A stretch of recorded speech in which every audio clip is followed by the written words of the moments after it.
उसमें हमें इसको पढ़ना होता है, स्कैटर डायग्राम, कार्ल पियर्सन और रैंक कोरिलेशन।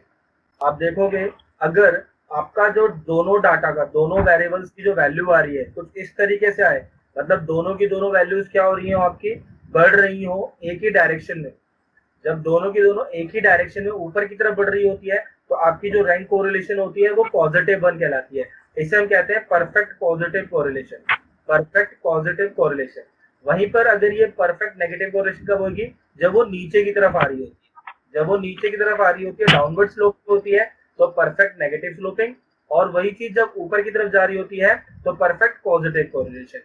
मतलब और एक ही लाइन पर आ रही हो, एक ही लाइन पर दोनों की दोनों वैल्यूज आ रही हो तो उसकी वैल्यू कहलाती है परफेक्ट पॉजिटिव कोरिलेशन। और एक ही लाइन पर दोनों की दोनों वैल्यू नीचे की तरफ आ रही हो तो परफेक्ट नेगेटिव कोरिलेशन। कुछ इस तरीके से।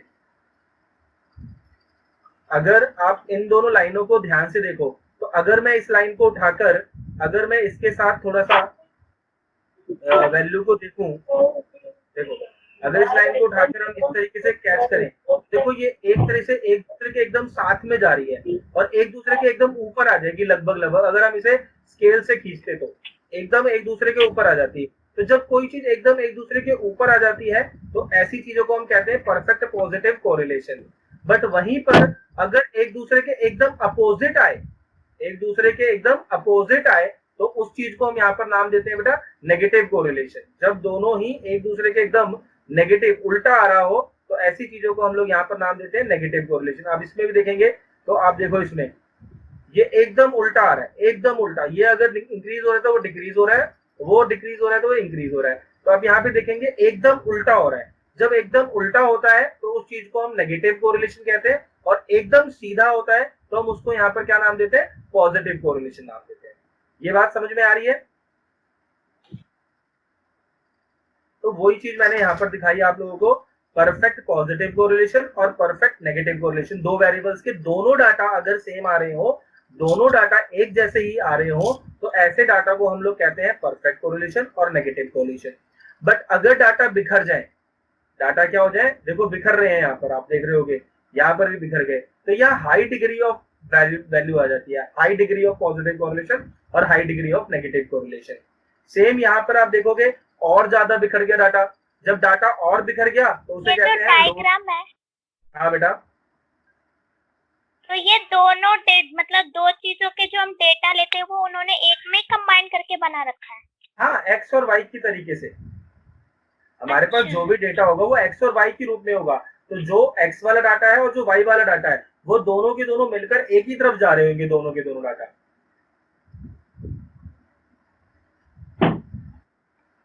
सही है बेटा? तो ऐसे ही हाई डिग्री आ गई यहाँ पर जब डाटा एक थोड़ा सा बिखरा, यहाँ पे देखो बिल्कुल बिखर गया, थोड़ा सा बिखर गया तो लो डिग्री।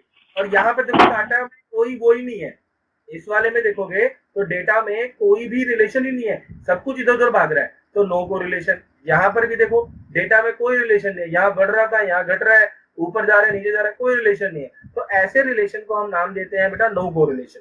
तो ये बताओ बातें समझ में आई? स्कैटर डायग्राम में सिंपल आपको यही चीज समझनी थी कि किस तरीके से कोरिलेशन आता है देखने से। रैंक कोरिलेशन को बेटा एक और नाम दिया जाता है Spearman coefficient of correlation. Spearman coefficient of rank correlation, Spearman coefficient of rank correlation, इसका एक और नाम है। ओके, तो Spearman coefficient of rank correlation इसका ये नाम। यहां तक की बात समझ में आ गई? क्वेश्चन में अब हम लोग स्टार्ट करने वाले हैं। तो देखो रैंक कोरिलेशन में करते क्या है हम लोग मेनली, रैंक कोरिलेशन में मेनली जो डाटा आता है वो किस तरीके से आता है।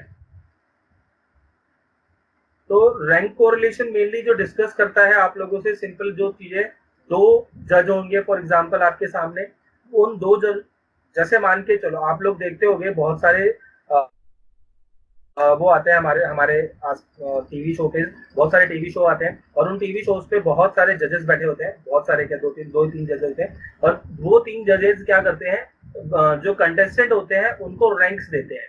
तो हम यहाँ पर पता करना चाहते हैं कि जो दो जज हैं वो दो जजों के बीच में कैसा रिलेशन है।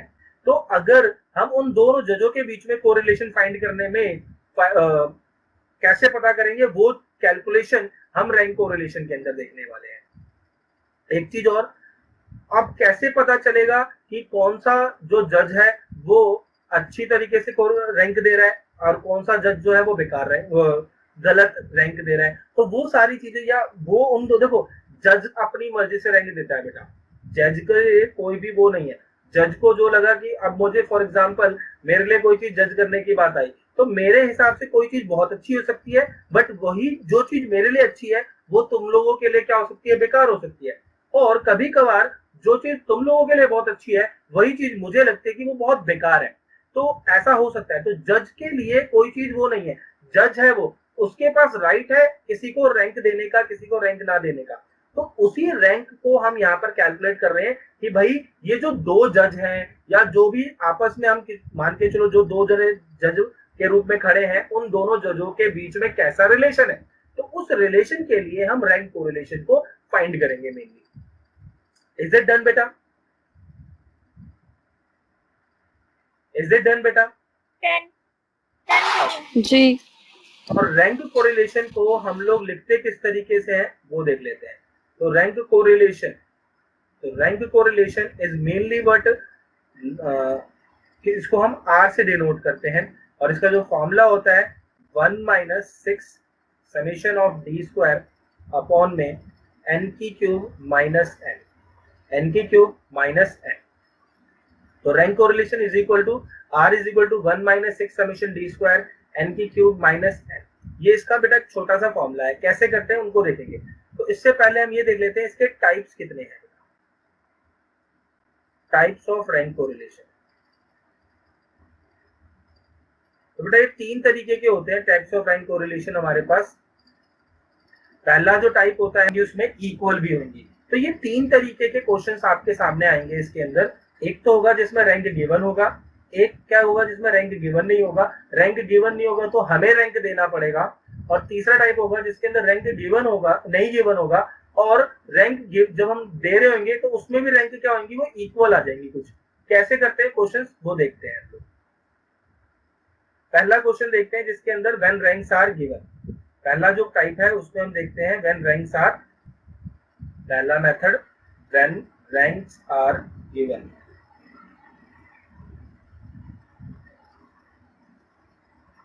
कैसे करते हैं देखो। क्वेश्चन गिवन है आपको, दो जजेस हैं फॉर एग्जांपल, जजेस जज 1 जज 2, दो जज गिवन। अब दो जजों ने आपस में कोई भी रैंक दे रखी है, जैसे फॉर एग्जांपल 5 7। ये जज 1 और जज 2 ने क्या कर रखी है, इनको रैंक्स दे रखी है। अब हमें पता करना है कि इन दोनों जजेस के बीच में कैसा रैंक, इनके बीच में कैसा कोरिलेशन है। तो आपको दिख रहा है इस क्वेश्चन में डायरेक्टली कि कंटेस्टेंट ए को 1 मतलब जज 1 ने क्या माना है कि ये रैंक 1 का बंदा है, बी को 6 रैंक का माना है इसने, सी को इसने 5th रैंक का माना है। तो अलग अलग जज की अलग अलग होती है, वो सीधी सी समझ में आ रही है। तो अब हमें करना क्या है, कैसे कैलकुलेट करना है वो देखते हैं। तो मैंने इसको नाम दे दिया R1 और इसको नाम दे दिया R2, और जो D की वैल्यू होती है बेटा वो कैसे कैलकुलेट होती है वो देखते हैं। तो D कैलकुलेट होता है बेटा R1 minus R2, R1 minus R2। तो R1 में से R2 माइनस कर देते हैं, वो वैल्यू आ जाएगी। तो 1 minus 6 minus 5, 6 minus 4 2, 5 minus 9 minus 4, 10 minus 8 2, 3 minus 1 2, फिर 2 minus 2 0, 4 minus 3 1, 9 minus 10 minus 1, 7 minus 5 2, 8 minus 7 1। Okay बेटा, तो ये हमारे पास क्या हो गया, डी आ गया। और डी स्क्वायर निकाल लेते हैं, क्योंकि आपने देखा था फॉर्मूले में डी स्क्वायर की जरूरत थी। तो डी स्क्वायर इज डी का ही होल स्क्वायर है। तो यहाँ आ गया 25, यहाँ आ गया 4, यहाँ आ गया 16, यहाँ आ गया 4 4 0 1 1 4 1। इसका हम कर लेते हैं सम। तो देखो 16 और 4 20, 20 और 25 45, 45 और 4 49, 49 1 50, 50 और 4 54, 54 और 4 58, 58 59 और 1 60। तो मेरे पास डी की वैल्यू आ गई, डी स्क्वायर की वैल्यू होगी 60। और मैंने अभी बताया था आर का फॉर्मूला, मतलब रैंक कॉरिलेशन का formula by Spear method, formula था 1 minus 6 summation d square n की क्यूब माइनस एन के क्यूब माइनस एन। तो सिंपल सा आपके पास फॉर्मूला क्या आ जाएगा, 1 minus 6 into summation d square क्या आया 60, एन कितना है इस क्वेश्चन के अंदर बेटा 10 था, एक 1 2 3 4 5 6 7 8 9 10, 10 रैंक था, तो यहाँ पे 10 की क्यूब माइनस 10, 1 माइनस 360, 10 की क्यूब होता है 1000 माइनस 10, 1 माइनस 360 अपॉन में 990, इस जीरो से जीरो कट गया, 9 4 जा 9 11 जा, 1 माइनस 4 अपॉन 11, आप इसको कैलकुलेटर की हेल्प से सॉल्व कर सकते हो चाहो तो, और जो वैल्यू आ जाएगी वो 7 अपॉन 11, इसको सॉल्व कर लेते हैं कैलकुलेटर से, तो हमारे पास जो वैल्यू आ जाएगी वो आ जाएगी 7 अपॉन 11, 0.6363, 0.6363, तो 63 को हम 64 लिख सकते हैं। ओके गाइस, तो 64 लिख दिया मैंने। तो ये पहला क्वेश्चन था, बताओ इसमें थोड़ी सी भी अगर आपको डाउट आया हो तो बताओ। मेरे पास दो सब्जेक्ट्स हैं, एक है मैथ्स और एक है स्टैट्स, और उसको मार्क्स मिल रहे हैं मैथ्स और स्टैट्स। तो मार्क्स मिल रहे हैं उसको कुछ कैसे मिल रहे हैं वो देखें। तो इधर मिल रहा है 30, 33, 9, 6, 20। ओके, ये आपको मार्क्स दे रखे हैं, यहाँ पर रैंक्स नहीं दे रखी, तो अब आपको खुद ही रैंक्स निकालनी पड़ेंगी। तो रैंक 1 और रैंक 2, तो रैंक 1 हम मैथ्स वाले को देंगे, रैंक 2 हम स्टैट्स वाले को दे देते हैं। देखो बेटा, तो अब हम स्टार्ट कैसे करेंगे, किसको क्या रैंक देंगे, तो हम असेंडिंग ऑर्डर से देते हैं, आसान रहता है हमेशा असेंडिंग ऑर्डर से देना। तो जो सबसे छोटा है उसको रैंक 1 दे दो। तो देखो इस पूरे में सबसे छोटा 4 है, तो मैंने इसको रैंक 1 दे दी। फिर उसके बाद 8 को रैंक 2 दे दी। 8 के बाद बड़ा कौन है, देखो 8 के बाद बड़ा है आपके पास इस क्वेश्चन के अंदर 12, तो 12 को आपने रैंक 3 दे दी। 12 के बाद आपके पास 23, इसको आपने 4 रैंक दे दी। 23 के बाद आपके पास 30 है शायद, तो इसको रैंक 5 दे दी हमने। 30 के बाद 31, 6, 31 के बाद 33 को हमने 7 रैंक दे दी, और 45 को हमने 8 रैंक दे दी, और 49 को हमने 9 रैंक दे दी। तो टोटल इसमें 9 कैंडिडेट्स। ऐसे हम रैंक 2 के साथ करेंगे। तो रैंक 2 में भी देखो सबसे छोटा कौन है इस वाले, तो सबसे छोटा कौन है 6, तो उसको मैंने 1 दे दिया, इसको 9 को 2 दे दिया, फिर 10 को मैंने 3 दे दिया। 10 के बाद है मेरे पास 17, इसको मैंने 4 दे दिया। 17 के बाद 23, इसको दे दिया 5। 23 के बाद हो गया हमारे पास 28, इसको दे दिया हमने 6, और 28 के बाद आ गया हमारे पास 35, उसको दे दिया हमने 7, और 35 के बाद 43, उसको दे दिया 8, और इसको दे दिया हमने 9। ठीक है, तो मैथ्स और स्टैट्स के हमने रैंक दे दी।